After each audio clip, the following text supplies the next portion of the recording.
Assalamualaikum warahmatullahi wabarakatuh. Kembali lagi bersama saya Dwi Andri Ardiansyah Putra dalam mata kuliah apresiasi prosa fiksi.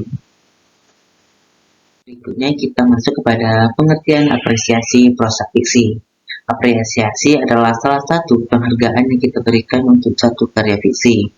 Nah, apresiasi prosa fiksi adalah penghargaan yang dapat kita lakukan pada suatu karya sastra yang berbentuk novel, novelet, dan cerpen, di mana apresiasi pada prosa fiksi ini lebih mengutamakan faktor imajinasi daripada faktor kenyataan dan melakukan pemahaman atau penghargaan secara menyeluruh untuk mengambil nilai-nilai yang terkandung pada karya tersebut. Tujuan apresiasi prosa fiksi yaitu saat membedah suatu karya kita dapat menggunakan teori ini.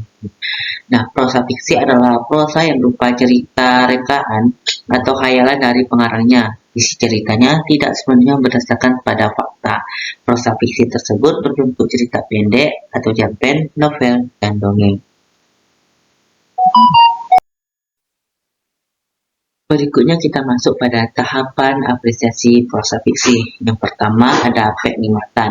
Penikmatan di sini kita dapat menikmati suatu karya tersebut, suka atau tidak sukanya kita terhadap karya sastra. Yang kedua kita memberikan penghargaan, bagaimana kita mengapresiasikan terhadap karya tersebut. Yang ketiga ada pemahaman. Nah, di pemahaman sendiri bagaimana cara kita untuk memahami karya sastra tersebut. Yang keempat ada penghayatan. Nah, bagi penghayatan ini bagaimana karya sastra dapat menghipnotis kita atau beri kita sugesti untuk cerita yang dibuatnya. Yang kelima ada penerapan. Nah, penerapan di sini adalah cara kita untuk karya sastra tersebut bagaimana cara menerapkannya terhadap diri kita. Berikutnya ada pembagian prosa. Yang pertama ada prosa fiksi. Prosa fiksi adalah sebuah cerita yang ceritanya hanyalah khayalan pengarang saja. Sebagai ceritanya diambil dari beberapa peristiwa. Ciri-ciri prosa fiksi yang pertama dibagi dari beberapa peristiwa. Yang kedua orality, yang ketiga literasi, yang keempat penulisannya anonim. Yang kedua ada prosa non-fiksi. Itu prosa yang menceritakan peristiwanya secara langsung tanpa dikurangi atau ditambah. Contohnya biografi, jurnal, artikel, dan sebagainya.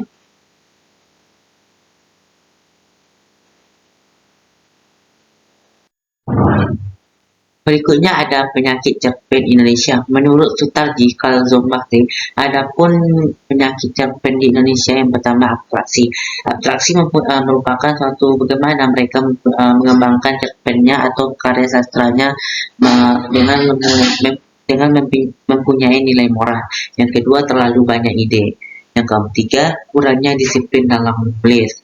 Kurangnya disiplin dalam menulis di sini dikarenakan kadang pengarang tersebut menggunakan bahasa-bahasa yang tersendiri dalam menampilkan karya sastra. Yang keempat kurang keterampilan. Nah, dari contoh cerpen Hutan Merah karya Fauzia, di sini saya akan membedakannya dengan penyakit cerpen Indonesia tadi.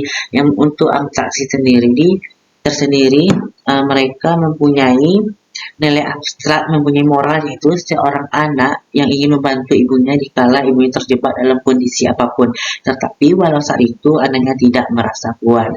Yang kedua dengan dari pengembangan ide atau kurangnya ide.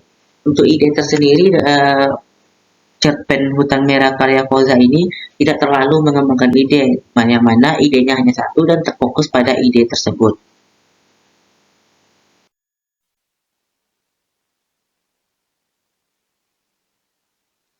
Nah, itulah yang dapat saya sampaikan. Mohon maaf atas segala kekurangan. Wassalamualaikum warahmatullahi wabarakatuh.